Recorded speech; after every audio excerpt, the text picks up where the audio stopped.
지난 10월 초 한반도를 덮친 태풍 미탁 기억하십니까? 동해안 지역이 큰 피해를 입었는데 2달이 지난 지금까지 복구 작업이 거의 이루어지지 않았습니다. 한겨울 이재민으로 살아가는 주민들의 상황, 김진이 간다 김진 기자가 취재했습니다.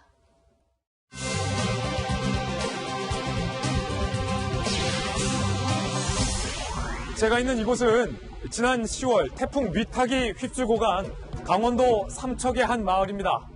당시 경북과 동해안 일대에 누적 강수량 500mm가량의 물폭탄이 떨어지며 그 피해 규모가 상당했는데요.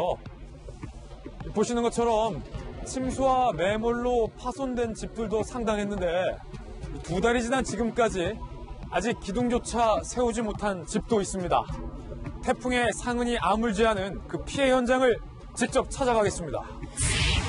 태풍 미탁이 동해안을 관통하고 지나가면서 전국 곳곳에 큰 피해가 발생했습니다. 여기도 지금 보시면 더 무너지려고 하고 저쪽도 계속 무너지려고 하는데 주택이 무너지고 하천이 넘치면서 인명피해까지 속출했습니다. 피해가 특히 심했던 경북 영덕군. 2달이 지난 지금까지도 상처가 그대로 남아있습니다. 축구장 3개 면적 규모의 밭에는 수확을 포기한 배추들이 있었는데요. 한눈에 보기에도 상태가 안 좋습니다.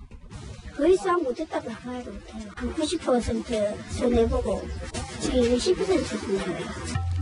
침수됐던 배추는 뿌리가 썩거나 덜 자랐습니다. 상품수이 없는 거예요. 우리가 아무리 비료질하고 약질하고 관리를 하려고 해도 이거는 아예 안 타는 배추입니다.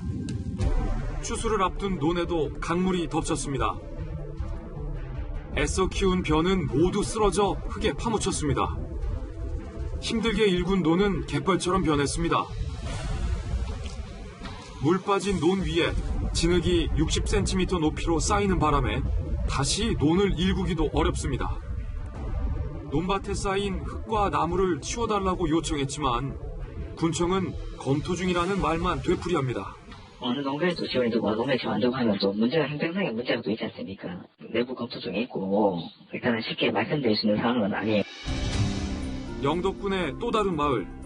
지금 물이 어디까지 차냐면 하우스 여기까지 물이 다 찬 거예요. 여선이 있죠 지금. 농기계도 모두 잠겼고 주력 작물로 키우던 방풍나물은 뿌리부터 썩었습니다. 해방풍이 주력 상품이었는데 지금 저희가 한 4,000병 되는 걸 다 두드렸어요. 어떻게 헤쳐나가야 될지 앞이 깜깜할 정도예요. 강원도 삼척시의 한 어촌마을. 주택 100여 채 중 절반 이상이 침수되거나 파손됐습니다. 산 바로 밑에 있던 주택 8채는 침수 피해가 심각해 모두 철거했습니다. 수십 년 살아온 보금자리를 한순간에 잃은 주민들. 흙집이 되다 보니까 물을 먹어서 계속 내려앉고 있어요, 지금 흙이.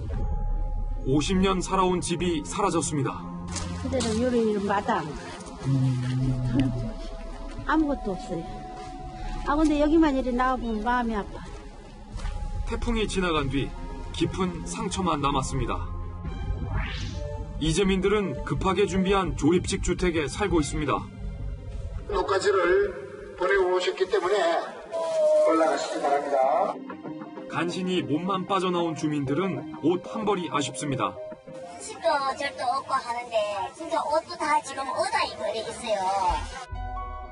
조립식 주택에서 보내야 할 겨울은 더 큰 걱정입니다. 한 가구에 제공된 임시주택은 24제곱미터 크기의 공간. 너무 안 좋아요? 작죠. 적지? 이러니까 모든 게 너무 불편하다고 지금. 주택이 모두 부서진 경우 1,300만 원의 재난지원금을 지원하지만 턱없이 부족합니다. 1,300 갖고 어떻게 집을 짓겠어요? 쩌면은 창고 하나도 1,000만 원이 넘어가는데 그거 갖고 이거 갖고 어떻게 집을 짓겠느냐고. 내년쯤에 국비로 지원이 되는 게 확인이 되면은 더 지원할 수도 있을 것 같습니다. 어민들도 여전히 어렵습니다. 어망이 많이 망가졌기 때문입니다. 제일 급한 게 이제 어망이죠. 어망이 다 손실되어 보니까 당장 조업할 수 있는 도구가 없는 거예요, 어망이.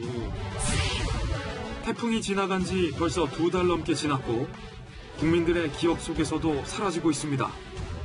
하지만 이재민들은 아직도 태풍 피해 한가운데서 몸부림을 치고 있습니다. 김진희 간다의 김진 기자입니다.